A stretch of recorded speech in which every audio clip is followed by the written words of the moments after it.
এই সময়ে সবচেয়ে বড় সমস্যা যেটার কথা আমরা সবাই বলে থাকি সেটা হলো আইন শৃঙ্খলা। সেই আইন শৃঙ্খলা পরিস্থিতি কেমন এই দেশের? একটা ছোট্ট ঘটনার কথা আপনাদেরকে বলি। ঘটনাটা ছোট্ট মনে হবে আপনাদের কাছে, যেটা তো তেমন কিছু না, দেশের তো বিরাট কোনো ক্ষতি হয়ে যায়নি, কিন্তু ওই যে বলে না যে ভাত একটা টিপ দিলে পুরো হাড়ের ভাতের খবর পাওয়া যায়, সেরকম এই একটা ঘটনা দিয়ে আপনি পুরো দেশের আইন শৃঙ্খলাকে বুঝতে পারবেন। ঘটনাটা কিছুই না, ঘটনাটা গত সোমবারের, এবং এটা নিয়ে মিডিয়ার কি কাজ কারবা সেটা একটু পরে বলছি, আগে আমি ঘটনাটা বলি। গত সোমবার ঢাকা থেকে একটা বাস রওনা হয়। সেই বাসের নাম হলো ইউনিক রোড রয়্যালস, তার আমরি ট্রাভেলসের একটা বাস। সেই বাসটা গাজীপুর থেকে গাজীপুরে যে চন্দ্রা আছে সেখান থেকে যখন টাঙ্গাইলের মির্জাপুর এলাকায় যায়, এই সময়ে এই বাসে কিছু ডাকাত ওঠে, এবং ডাকাতরা উঠে সেখানে বাসে যারা আছেন সবার টাকা পয়সা যা কিছু আছে, এটা কিন্তু নাইট কোচ আর কি, রাতের বেলা উঠে তাদের সমস্ত কিছু তারা কিন্তু ছিনতাই করে নেয়। এবং কেবল ছিনতাই না, ওখানে দুজন নারী যৌন নিপীড়নের শিকার হন। বাসটা যাচ্ছিল ঢাকা থেকে রাজশাহী। তো এই যে ঘটনাটা ঘটলো এবং কিভাবে ঘটলো সেই বর্ণনা আমরা পরবর্তী সময়ে পেয়েছি। ঘটনাটা কিন্তু ঘটেছে গত সোমবার, মানে 17 তারিখ রাতে, দিবাগত রাতে। সেই নিউজটা আমি আজকে পেলাম। আসলে প্রথমে আমি পেয়েছি, আমার কাছে একটা মেসেজ এসেছে, আমার হোয়াটসঅ্যাপে একটা মেসেজ একজন পাঠিয়েছেন বিদেশ থেকে, এবং সেখানে উনি লিখেছেন যে আমি ওই লেখাটা পড়ে শোনাই, আমার মোবাইল থেকে পড়ে শোনাই আপনাদেরকে। তিনি লিখেছেন, আপনি কি জানেন রাজশাহী রুটে মধ্যরাতে একটি বাস ডাকাতির শিকার হয়? বাসটি প্রায় 3.5 ঘন্টা ধরে ডাকাতদের দখলে ছিল। এই সময় নারী যাত্রীদের শ্লীলতা হানি ও ধর্ষণের মতো ঘটনাও ঘটেছে বলে জানাচ্ছেন বাসটিতে থাকা যাত্রীরা। এই সময়ে সেনাবাহিনী বা পুলিশ কেউ এগিয়ে আসে নাই যাত্রীদেরকে উদ্ধার করতে। আর ইউনূস সরকারের ভয়ে একটি মিডিয়াও এই খবরটি প্রচার করে নাই। এরকম একটা মেসেজ আমার কাছে এসেছে। এটা রুবেল নামে একজন লোক লিখেছেন, বিদেশ থেকে পাঠিয়েছেন, আমি আর ডিটেলে গেলাম না। তো এই যে মেসেজটা পড়লাম, পড়ার পর আমি নিজেও একটু সন্ধান করলাম যে আসলে কোন কোন মিডিয়া এটাকে পিক করেছে। এবং আপনি যদি ঘটনাগুলি শুনেন তাহলে আপনি অবাক হয়ে যাবেন যে ঘটনাগুলি কি কি হয়েছে। এখানে অনেকে ঢাকা থেকে গিয়েছিল, ব্যবসা করতো, কারো কাছে 70,000 টাকা ছিল, কারো কাছে 1.5 লাখ টাকা ছিল, সব তারা নিয়েছে এই ডাকাতগুলো। এবং নেওয়ার পর নারীরা যারা ছিল তাদের গয়না ছিনিয়ে নিয়েছে, এবং গয়না নেওয়ার সময় অনেক নারী গায়ে তারা হাত দিচ্ছে, এবং আরও কী কী করে সেটা আমি এখন আর বলতে চাই না। এখানে আপনারা পত্রপত্রিকা পড়ে নেবেন। আজকের পত্রিকা অনেক আজকে দিয়েছে আর কি, এগুলি বলার মতো না, আমি বলতেও চাই না। কিন্তু এক পর্যায়ে যখন এরা নিয়ে তারা নেমে গেল, তখন যে ঘটনাটা একজন যাত্রী যেটা বর্ণনা করেছেন, আমি সেই যাত্রীর কথাটা বলি, যে বড়াই গ্রামের মোখাউড়া গ্রামের মজনু আকন্দ, তিনি বলেছেন যে তার কাছে 46,000 টাকা ছিল, সব তারা কেড়ে নিয়েছে। এবং উনি কেবল বলেছেন যে তিনি বলেন বাসে মেয়েদের তারা ডাকাতরা আর কি একেবারে বেজ্জৈত করে ফেলেছে।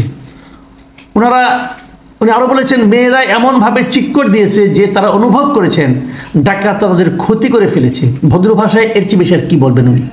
এবং উনি তারপর বললেন 3 ঘন্টা ধরে শুধু ওই এলাকায় ঘুরিয়ে সব যাত্রীর টাকা পয়সা, স্বর্ণ অলঙ্কার সহ সব কিছু লুটে নেওয়ার পরে ডাকাতদের নামিয়ে দেওয়া হয়। কে নামিয়ে দেয়? এই বাসের লোকজন নামিয়ে দেয়, বাসের যারা ড্রাইভার, হেল্পার যারা আছে তারা। এরপর বাসের লোকজন টাল বাহানা করতে থাকেন। তারা বলে গাড়িতে তাদের তেল নাই, টাকা পয়সা নাই, তারা যেতে পারবেন না। যাত্রীদেরকে তারা সেখানে নামিয়ে দেওয়ার চেষ্টা করেন। এই সময় যাত্রীরা এক হয়ে ঘোষণা দেন যে তারা কেউ বাস থেকে নামবেন না, তারা মরলে বাসের মধ্যেই মরবেন। এই ঘোষণার পর তারা বাস ছাড়েন। এবং ওই ভদ্রলোক আরও বলেন যে বাসের লোকজন বলল তাদের টাকা পয়সা অনেকে ডাকাতরা কেড়ে নিয়েছে, কিন্তু টোল প্লাজায় মানে যমুনা সেতুতে এসে ঠিকই তারা টোল দিল, নাস্তা খেলো, এ টাকা তারা কোথায় পেল? যাত্রীদের অভিযোগ বাসের লোকজনের যোগসাজশেই এই ডাকাতি সংঘটিত হয়েছে। আরও অনেক ঘটনা, এই ঘটনা নিয়ে আর বেশি কিছু বলতে চাই না। তারপর তারা একজন বলছে তারা মির্জাপুর থানায় গিয়েছিল, এক নারী যাত্রী বলছে যে সেই রাতে ডাকাতির পর বাসটি প্রথমে মির্জাপুর থানায় নিয়ে যাওয়া হয়। ওই থানার পুলিশ তাদের কোনো কথাই শুনতে চায়নি। তারা বলেছে ওসি না আসতে তারা কিছুই করতে পারবে না, ওসি সকাল 9টার আগে আসবেন না। এই অবস্থায় নিরাপত্তার কোনো নিশ্চয়তা না পেয়ে তারা বড়াই গ্রামের উদ্দেশ্যে রওনা দেন। একজন যাত্রীর অভিযোগ এটা। মজার ব্যাপার হলো তারপরে এই বাসের কিন্তু চালক সুপারভাইজারকে আটক করা হয়েছিল, পুলিশ আটক করেছিল। কিন্তু বুধবার সন্ধ্যায় এই ঘটনায় বাসের সুপারভাইজার, চালক ও চালকের সহকারী সবাই জামিনেও মুক্তি পেয়ে গেছে। এবার বুঝেন আইন শৃঙ্খলা কেমন চলছে, সবাই জামিনে মুক্তি পেয়ে গেছে কিন্তু। এবং পুলিশ কি বলেছে যে আসামিদের বিরুদ্ধে কোনো ধর্তব্য অপরাধের অভিযোগ সুনির্দিষ্টভাবে না থাকায় আদালত তাদের জামিনের আদেশ দেন। এই যে ঘটনাগুলো আমি বর্ণনা করলাম, এগুলো আদালতের কাছে অথবা পুলিশের কাছে ধর্তব্য অপরাধের অভিযোগ বলে মনে হয়নি। এখন আমি মিডিয়াগুলির কথা বলি। ঘটনা ঘটেছে কবে? 17 তারিখে। আমি যে নিউজের যে বিবরণটা পড়লাম এটা আমি পড়েছি প্রথম আলো থেকে। প্রথম আলো নিউজে দিয়েছে কবে? 20 ফেব্রুয়ারি, ফেব্রুয়ারির 20 তারিখ, মানে আজকে রাত 8:24 এটা প্রথম আলো এই নিউজটা দিয়েছে।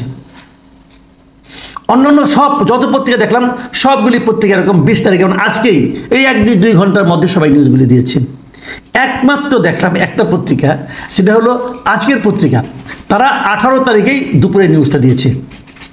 মানে যে রাত্রে ঘটনা ঘটেছে মধ্যরাতের পরে আর কি, পরের দিন মানে দুপুর আপনার এটা আমি এখানে দেখছি বিকাল 4:51 তাদের এই নিউজটা তারা আপ করেছে অনলাইনে। মানে একমাত্র আজকের পত্রিকাকে দেখলাম তারা যথাসময়ে নিউজটা আপ করেছে।